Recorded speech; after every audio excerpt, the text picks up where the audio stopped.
I'd like you to stand with me, if you will, in honor of the word of the Lord. And I want to share this scripture text with you today. And I just want you just to drink deeply from this text today, if you will. I don't know about you, but I feel like I'm preaching this series for me, because I don't remember the last time I've enjoyed a Christmas series more, focused in on this idea of peace. And so let's look at this. Come to me, all you are weary and burdened, and I will give you rest.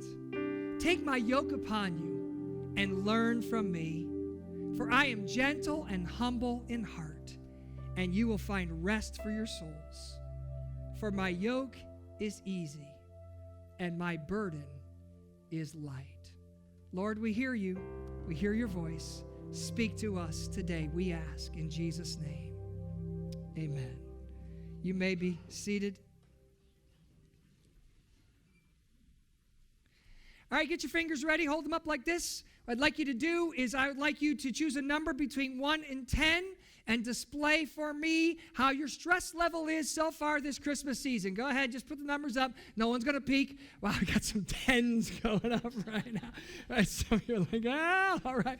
If your stress level is a 10, please call the office Monday morning, and we'll line you up with one of our counselors. You know, we are talking about this idea of center peace, how to get peace in the Christmas season. And if you haven't already figured it out, we're doing something a little tricky around here in real life, and it is this. These secrets are not just secrets for peace in the Christmas season.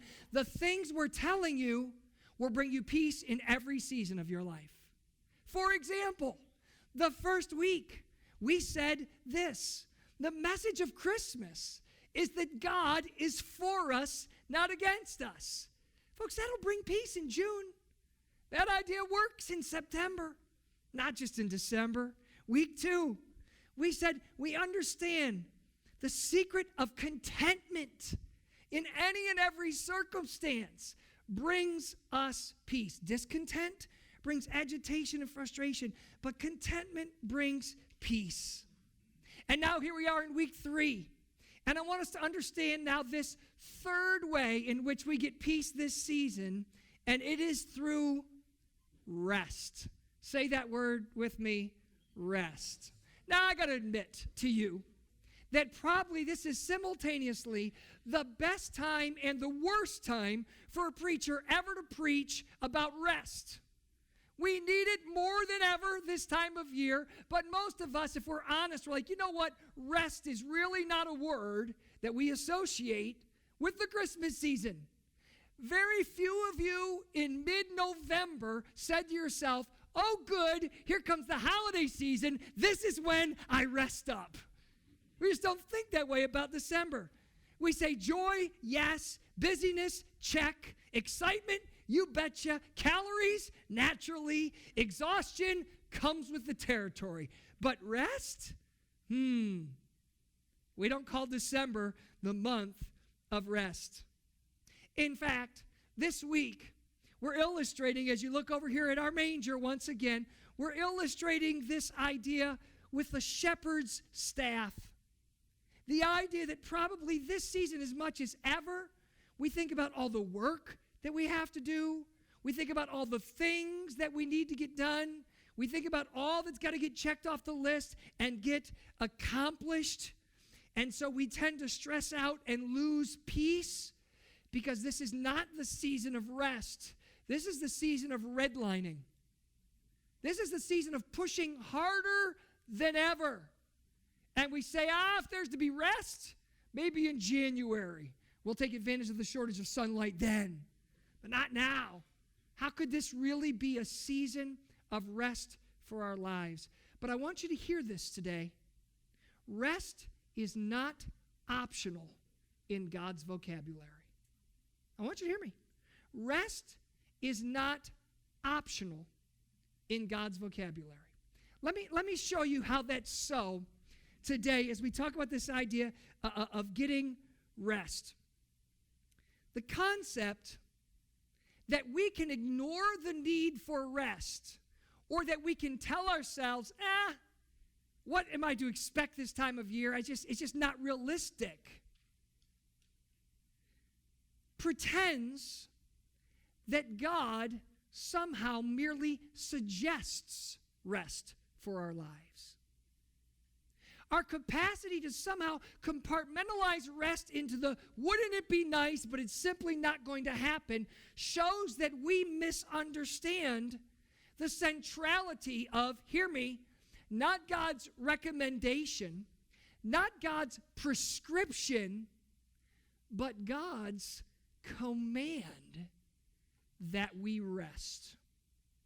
That we find a way in our lives to make rest, to make peace, to reduce the pace for a period of time. You see, there was a time that God was establishing a brand new nation. And he said, this nation will be the light to all the world. This nation will be the example to all nations of how a nation of God's people ought to be. And so as God was nation building, he was also lawmaking. He was giving God's people the law. And in the Old Testament, you can find the law, hundreds and hundreds of commands that God gave the people about how they were supposed to live. However, God gave them a summary of the law summed up in 10 commands, chiseled on stone, that we call what? The 10 Commandments. You're familiar with them, aren't you? And one of those, the Big 10, okay? Not just some little side command that said, you know what? Make sure you don't weave together 2 different kinds of thread. One of the Big 10 is God said, everyone needs a Sabbath. Everyone needs rest in their lives. God said, I want you to so recognize the need for rest and deceleration in your life that I'm actually making a day and setting it as off limits for you to work. Now, I want you to think with me today how wild this idea was to the Hebrew people. God gave the law to the first generation of his people that came out of Egypt. That's when this happened, okay? If you're tracing the timeline, the people are in Egypt. Now, by the way, everybody who came out of Egypt came out of the exact same employment experience.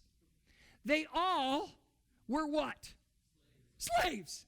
They were all slaves. Now, I haven't researched it carefully enough to know exactly what their 401k plan was. I haven't figured out exactly how many national holidays they got or how long of a break they got for maternity or paternity leave. But this much I'm pretty sure of.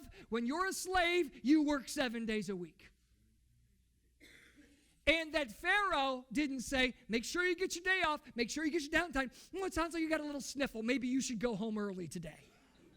Folks, they were slaves. Not only were the people of God slaves, but they were slaves for 400 years. So in other words, he walked up to someone and said, hey, what are you? And they say, I'm a slave. You say, what was your daddy? You say, my daddy was a slave, and my granddaddy was a slave, and his daddy before him, he was a slave too. And we worked 7 days a week, and we woke up in the morning thinking about working, and we went to bed at night thinking about working. And when God brought those people out of Egypt, they were used to this is your life. You work 7 days a week. And you never slow down. And you never take a breath. And you never decompress. And then God brings them together and says, hey, whoa. Now I'm setting up the nation for how it's going to be. And you are going to take a Sabbath.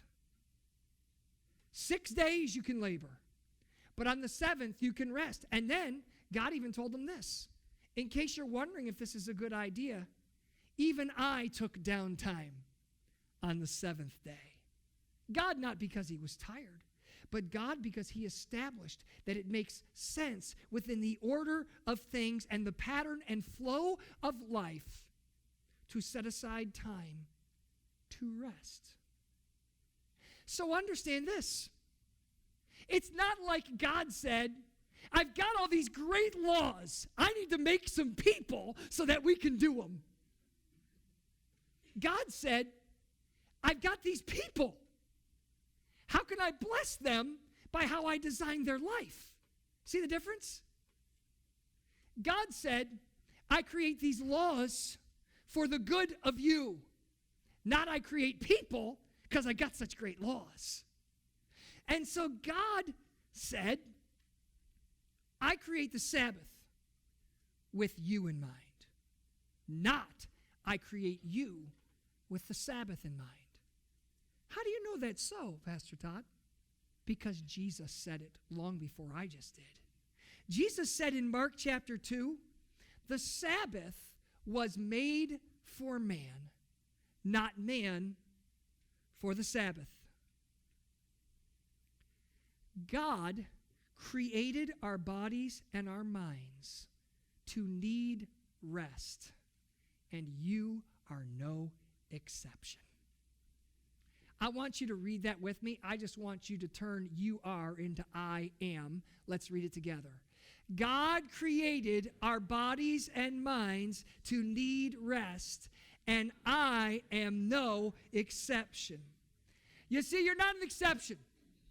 You can't say, yeah, God created us for rest, but hey, Pastor Todd, that's just how it is in our world today. That's just the pace of culture in 2015. What can you do? You can't say, well, God made most people that way, but I am unusually strong. I have unusual capacity. I don't ever need to take downtime. I don't ever need to slow down or take my foot off the accelerator or look at my calendar and cross some things out or say no to anything or reduce the number of events or things that I put my children in because, Pastor Todd, I can handle it. Hear me. You are no exception. I know I'm not real popular right now talking this way, but I love you enough to say it, whether you like it or not. Because resting is not a form of showing weakness. I repeat, resting is not a form of showing weakness. Resting isn't just for women or just for children or just for old people or just for lazy people. God created our bodies and minds to need rest. Pastor Todd, I handle stress better than most. You know, I've discovered we all handle stress differently. You know, that's true, don't you? We're not all made exactly alike. I went Christmas shopping with my two littlest Wednesday night. And we were all like, okay, guys, here we go. We're going to go out Christmas shopping. And all night long I was thinking, you know, if they're real good, we're going to split one of those holiday shakes at Chick-fil-A. By the way, have you ever had one of those? They're the ones with the peppermint and the chocolate. Let me tell you, that's as nigh to heaven as you get while still here on earth. I just want you to know. If you haven't tried one yet, you really ought to go. But don't go on Sunday because they're closed. So that was in the night. But anyhow, so just before we did the old slide off and split a shake 3 ways, so that way it's only 1 billion calories each. We were on the curb coming out of the store, and my one daughter's like, Dad, before we do that, we gotta find this one more gift because I just have one more person to buy for, and I'm so stressed out that I'm not gonna get the right thing. So can we just get this one more gift and I'll be all done?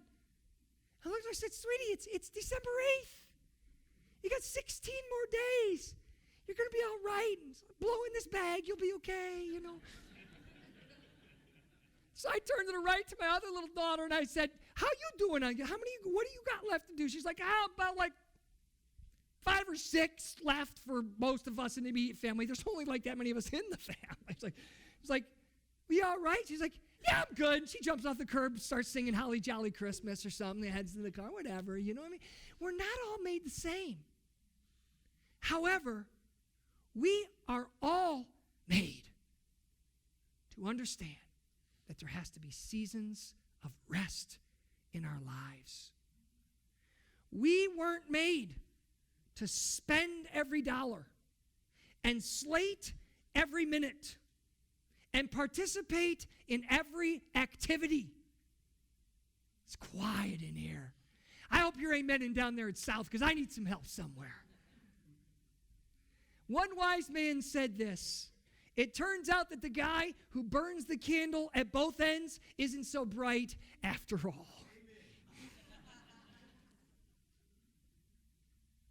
And every one of us needs to make the space in our life to prioritize worship, to prioritize slowing down, breathing deep, and enjoying his presence. To say, it's time to say no. To say it's time to rearrange some things in my life. Now, this idea is called margin. I've talked to you about it before. But I want to point it out again to you, and I want to define it for you today from his book, Richard Swenson's book called Margin. He defines margin as this. Margin is the space between our load and our limits.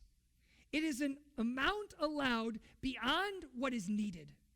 Something held in reserve for contingency or unanticipated situations. Margin is the gap between rest and exhaustion, the space between breathing freely and suffocating. The purpose for margin is that we all need at times to come into a state of less tension, because there will be moments of greater tension ahead at some point. That's why there's got to be margin between. Let me explain it to you in a way that we're all going to understand today and say, well, that is going to stick with me for the rest of my life. And I'm going to show it to you with the simplest thing, but with a rubber band. You see, when you have a rubber band in its relaxed state, it doesn't stress any of us out. Oh, it's good, and you aren't worried about the condition of this rubber band in this state, are you? But then sometimes our lives, just like this rubber band, have moments where greater tension come to us. The schedule accelerates. Unexpected sickness happens. Finances tighten. Something takes place, and we feel tension. We've got that interview. We've got that whatever. And tension takes place in our lives. They'll say, well, you know what? This band is made to be able to handle some tension. No one in this room is saying to yourself, well, that rubber band was never made to stretch. No, actually, this band is made to stretch. And we, too, are made with the capacity that at times we can handle tension. But here's the thing. If we leave this band always in this state, and then something else comes along, anybody getting nervous? Because I am. Right? We say, no, the problem is, Pastor Todd, you can't keep pulling that band, Pastor Todd, because it's already in a state of tension. And so if we leave this always in that state, there's no place left. There's no margin when something else comes our way. So what must we do? We must see to it that there are moments like this, that margin is restored, so that when the car breaks down, you left some financial margin for that to happen. So that when suddenly you got to add that to your schedule, you left some margin for that to happen. Because what happens not only at Christmas time, but so many other times of the year, in America, we're living our life here, every day here, every night here. All of our finances and all of our time and all of our plans and all of our calendars and all of those people we got to get back to on Facebook and tell them we really did like that picture. I got to stop this. My hands are getting tired just showing you. See, that's the problem. He said, Pastor Todd, here's why I have to reject your sermon. There's a reason that I can't slow down. And you know what's going on in this room today? Some of you are already piling up those reasons. You're already thinking about how you're going to ride home. You're going to look at your wife and say, you know, it's a good sermon in theory. Must be nice to be Pastor Todd, who is, you know, his life's just kind of easy. He's just kind of this rubber band. No stress in his life. Must be nice. But I'm here, and there's a reason I'm here, and there's a reason I can't not be here. Here's the problem. Refusing to rest actually reveals other problems in our lives. I want you to say that out loud. Come on, say it with me. Refusing to rest actually reveals other problems in our lives. In other words, you say the sentence, well, I would rest, or I would slow down, or I would cancel that, or I would save that money, or I would say no, but I can't because. And when you finish that sentence, the becauses are going to reveal other problems in your life. Because God said we have to have seasons of rest in our lives. But when we say to God, I can't because, it reveals other problems. For example, some of you say, I have to take all the overtime that's offered to me because I'm afraid, see, the boss might not like me. Because I'm afraid won't be able to do all those vacations we like to do. Because I'm afraid there won't be enough. I can't tell my kids that during the year they get to pick 2 sports instead of 4. I can't tell them that because I'm afraid they're going to be unhappy with me. They're going to be convinced they're missing out.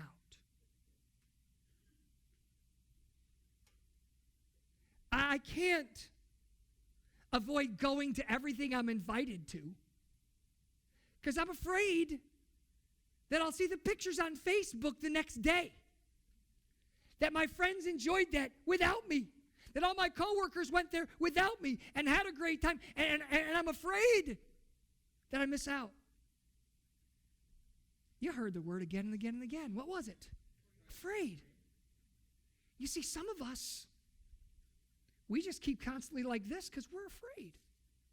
Fear is driving this. Or maybe we refuse to rest because of pride. We think only wimps need to slow down. We think if we slow down, someone else is going to think we're a sissy. Boy, that's an old-fashioned word. Whatever the new one is, fill it in.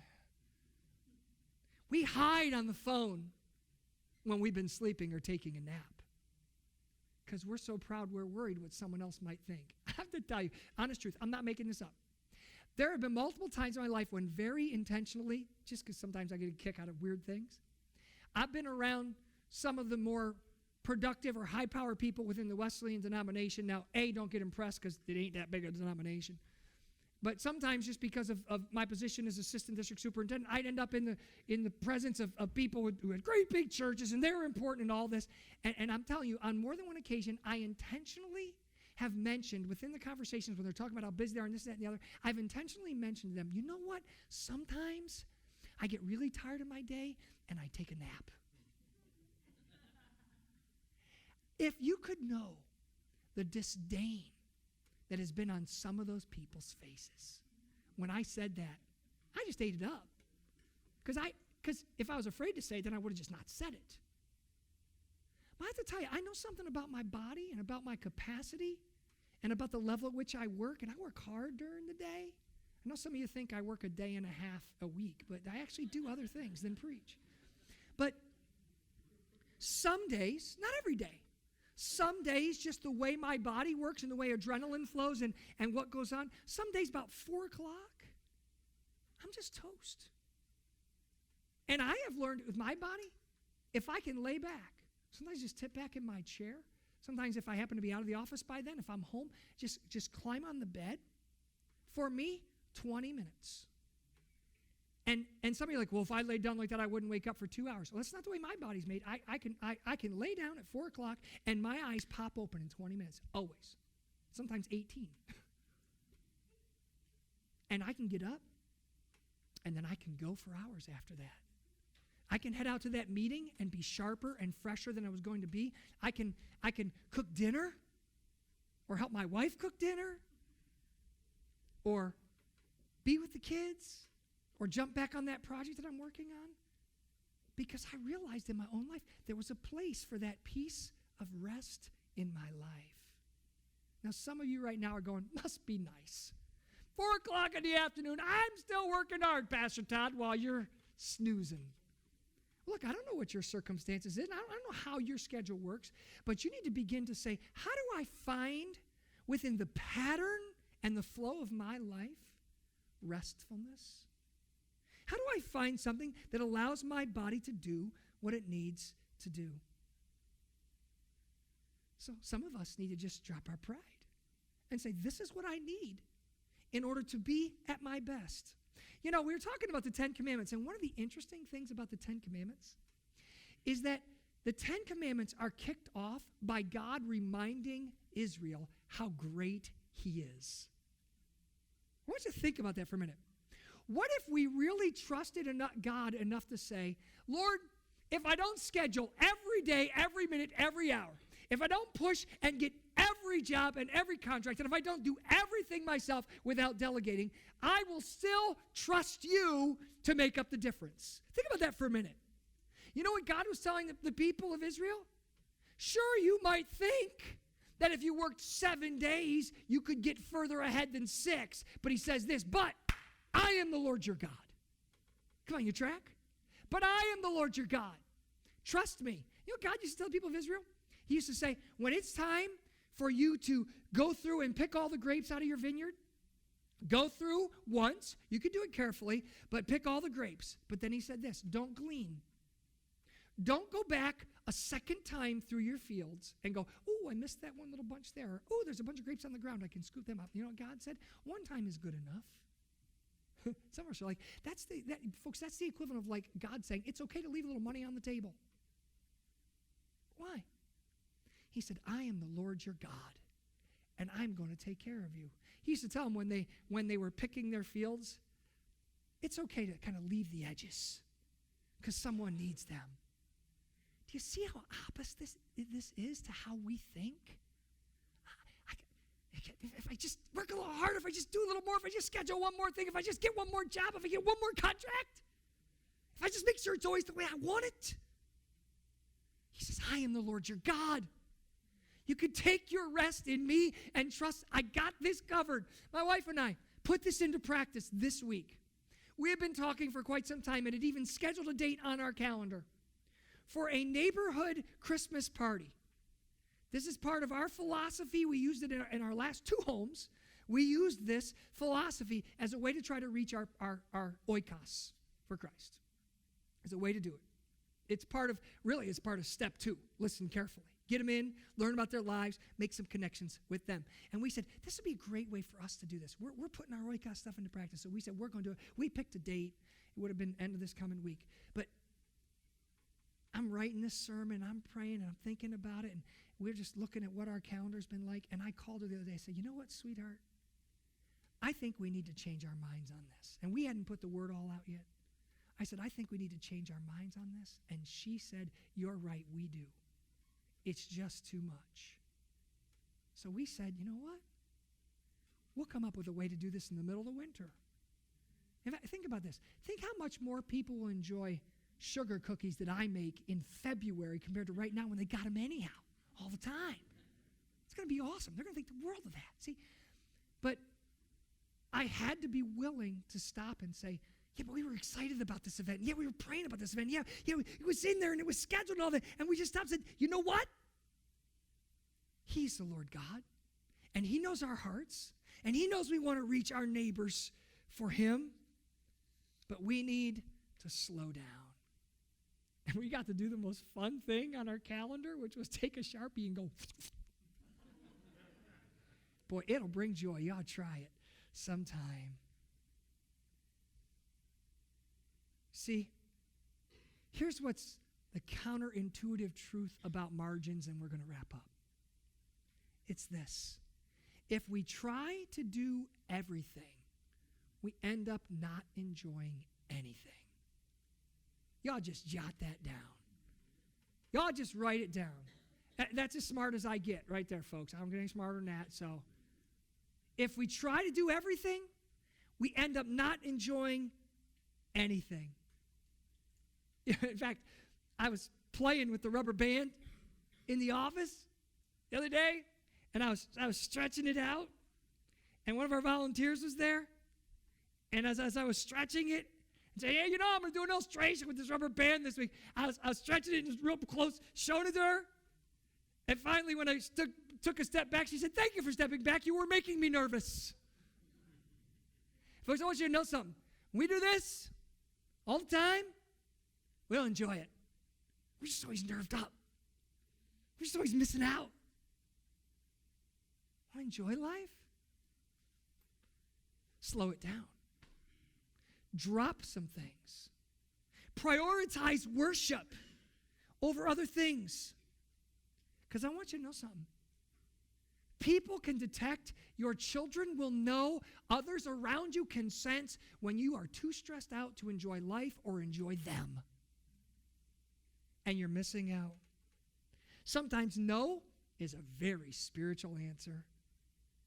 There may be things you like to do. There may be some things you feel need to happen. But right now, margin says no. You say, Pastor Todd, I can't slow down. But I propose to you, either figure out how you can slow down, or one day you will slow down. I want to repeat that. Either you figure out and you choose and you set the parameters for how you can slow down, how you're going to delegate that, how you're going to say no, how you're going to talk with your kids about prioritizing. It's not going to be everything. How you're going to not spend it all. Either you figure out how you can slow down, or one day you will slow down. How do I know that? Because as a pastor, last 20 years, I talk to a lot of people, and I hear their stories. For the record, almost never does anybody call into the office and say, hey, can I talk to Pastor Todd? And when I get on the phone, they say, hey, Pastor Todd, just checking in. Want you to know everything's great, wonderful, perfect, flowing well. Just wanted to say hey and let you know you ain't got to worry about me this week. I don't get very many of those phone calls. Some of you are going to try to give me one this week now, aren't you? I will enjoy it. Go ahead and call me. No, usually when I get phone calls, it's more like this. Pastor Todd, I spent all my time in the office, and I spent all my time with hobbies, and I didn't pay as much attention to her or our marriage as I should have, and I just kind of kept letting it go tighter and tighter and harder and more difficult, and I ignored it, and I imagined it would always just be okay on its...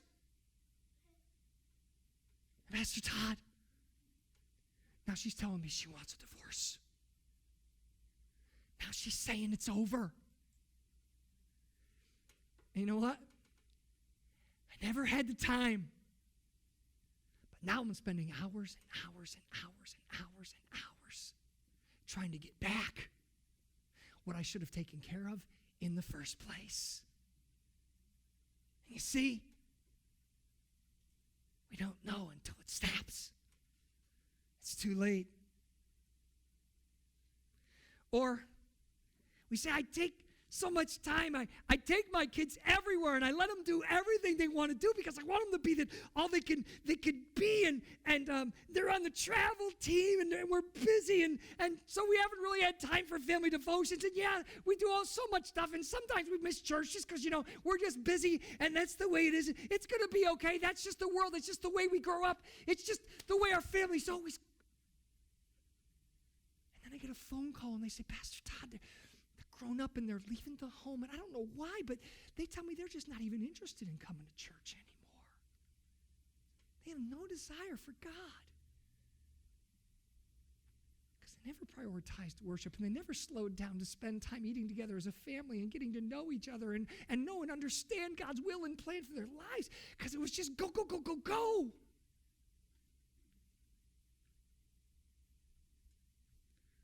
For some of us, it's this.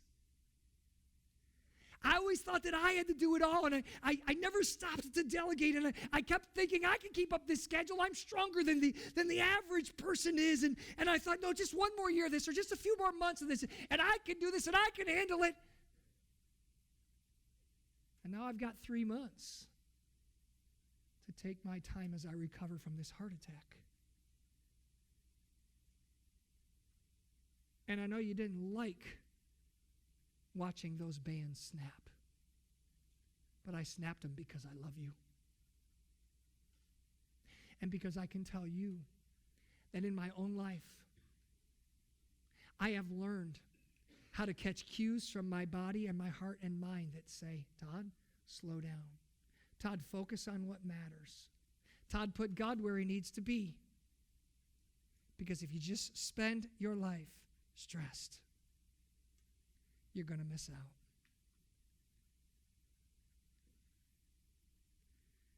If you're unsure about this sermon, when you leave, if you're not there yet, go find someone in their 60s or 70s or even someone in their 80s and ask them about it. I'd be willing to bet an awful lot if I was a betting man. That they would tell you if they could go back, they would trade some of the prosperity and some of the progress for an extra helping of peace in their lives. They would say, I should have created more margin in the 30s and the 40s and the 50s. They would say, I should have set aside a Sabbath that I could have focused and worshiped God and slowed down and made time so that I didn't just exist in life, I really lived. Look over at that manger today. Don't let the staff be in the manger. Not this season or any season. Don't let the work and the busyness and all that I've got to do control your life. It's time for us to rest. I want us to bow our heads together as we close.